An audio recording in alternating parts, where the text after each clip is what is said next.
হিন্দু ক্যালেন্ডারের অষ্টম মাস হল অগ্রহায়ণ।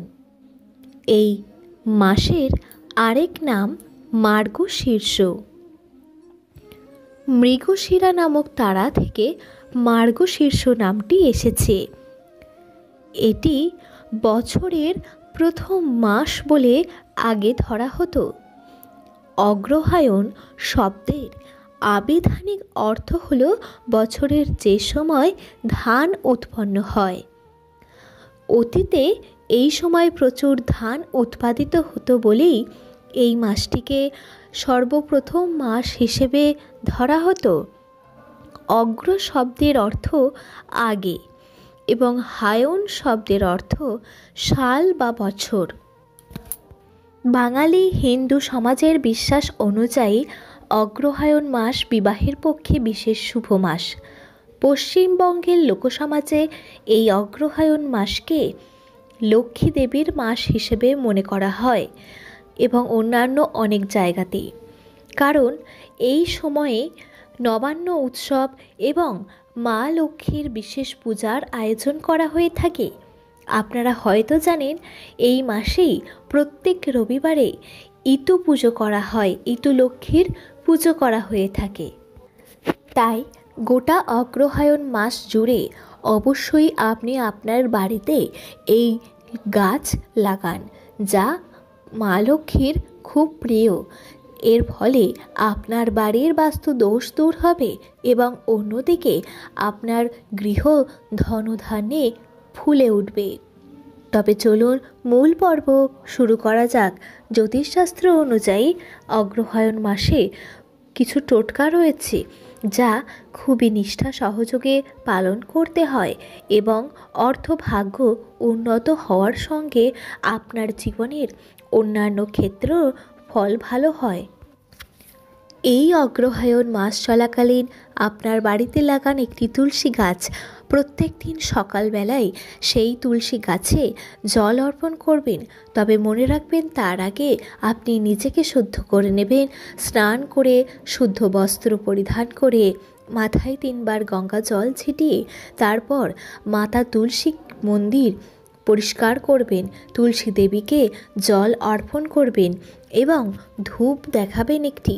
আর সন্ধ্যাবেলায় কি করবেন, তুলসী গাছে একদম স্পর্শ করবেন না, আর তুলসী দেবীকে তার সামনে একটি ঘিয়ের প্রদীপ পারলে জ্বালিয়ে দেবেন। যদি প্রত্যেক দিন তা সম্ভব না হয়, অন্তত আপনারা একটি করে বাতিও তুলসী তলায় দেবেন।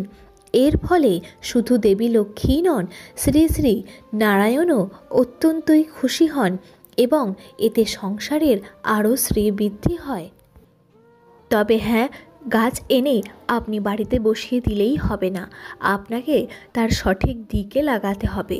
এই তুলসী গাছ বাড়ির ঈশান কোণ অর্থাৎ উত্তর পূর্ব দিকেই লাগাতে হয় কিংবা পূর্ব দিকে লাগাবেন। এতে করে আপনার বাড়ির শ্রীবৃদ্ধি ঘটবে। এছাড়াও বলবো যে এই মাস চলাকালীন যে কোনো বৃহস্পতিবার দিন দেখে আপনি আপনার বাড়িতে একটি কলা গাছ এনে বসান এবং শুধু গাছটিকে এনে বসিয়ে দিলেই চলবে না, তার সেবা যত্ন অর্থাৎ সেই গাছটির সম্পূর্ণ পরিচর্যা আপনাকেই করতে হবে এবং নিয়মিত সেই গাছটিকে আপনাকে পুজো করতে হবে। তবেই আপনি এর ফলাফল লাভ করতে পারবেন। আপনারা অবশ্যই আমার কথাগুলি মন দিয়ে শুনবেন বন্ধুরা। এতে করে আপনার ব্যবসা হোক বা আপনার চাকরির ক্ষেত্রে হোক কিংবা আপনার বাড়ির যে কোনো কিছু বাস্তু দোষ বলুন, অন্যান্য কোনো সমস্যার কথা বলুন, আর্থিক দিকের কথা বলুন, সব দিক দিয়ে আপনি সফলতা লাভ করতে পারবেন এবং জীবনের যে সকল সমস্যাগুলোর মধ্যে দিয়ে যাচ্ছেন তা দূরীভূত করতে পারবেন। তার জন্য এই গাছগুলিকে আপনি অবশ্যই ভালোভাবে পরিচর্যা করবেন এবং নিয়মিত পুজো আর্চা দেবেন। এতে দেখবেন আপনার জীবনে বাস্তু দোষ এবং আপনার জন্মকুণ্ডলিতে থাকা যে সকল গ্রহের দোষ তা কিন্তু ধীরে ধীরে কেটে যাবে। এরপর বলবো লাল গোলাপ, যা দেবী লক্ষ্মী অত্যন্তই প্রসন্ন হন এই লাল গোলাপের সুবাসে এবং মাতা লক্ষ্মী হলেন শুক্র গ্রহের মালিক, এবং এই শুক্র গ্রহকে যদি আপনি স্ট্রং করতে চান তাহলে দেবীকে লাল গোলাপ নিবেদন করুন, এবং এর ফলে আপনি বৈষয়িক সুখ লাভ করতে পারবেন, অর্থাৎ আপনার আরও ধন সম্পদ বৃদ্ধি পাবে। তাই এই অগ্রহায়ণ মাস চলাকালীন লাল রঙের গোলাপ ফুলের গাছ আপনার বাড়িতে অবশ্যই আনুন। এছাড়াও আপনি আনবেন লাল জবা। এই লাল জবা অনেকের বাড়িতেই হয়তো রয়েছে, কিন্তু যদি না থাকে তাহলে বলবো এই মাসে আপনি এই গাছটি লাগানোর কথা ভাবতে পারেন। লাল রঙের জবা ফুল আপনি জেনে রাখবেন, দেবী লক্ষ্মীকে যদি পুজোয় দিতে পারেন তাহলে আপনাকে আর আপনার পিছন ফিরে তাকাতে হবে না, টাকা পয়সা নিয়ে চিন্তা ভাবনা করতে হবে না। তাই এই লাল জবা ফুল গাছ আপনি আপনার বাড়িতে অবশ্যই বসান। আবার গাঁদা ফুল ভগবান শ্রী বিষ্ণুর অত্যন্ত প্রিয়, কিন্তু মা লক্ষ্মীও এই কমলা বা হলুদ রঙের ফুল অত্যন্তই পছন্দ করেন।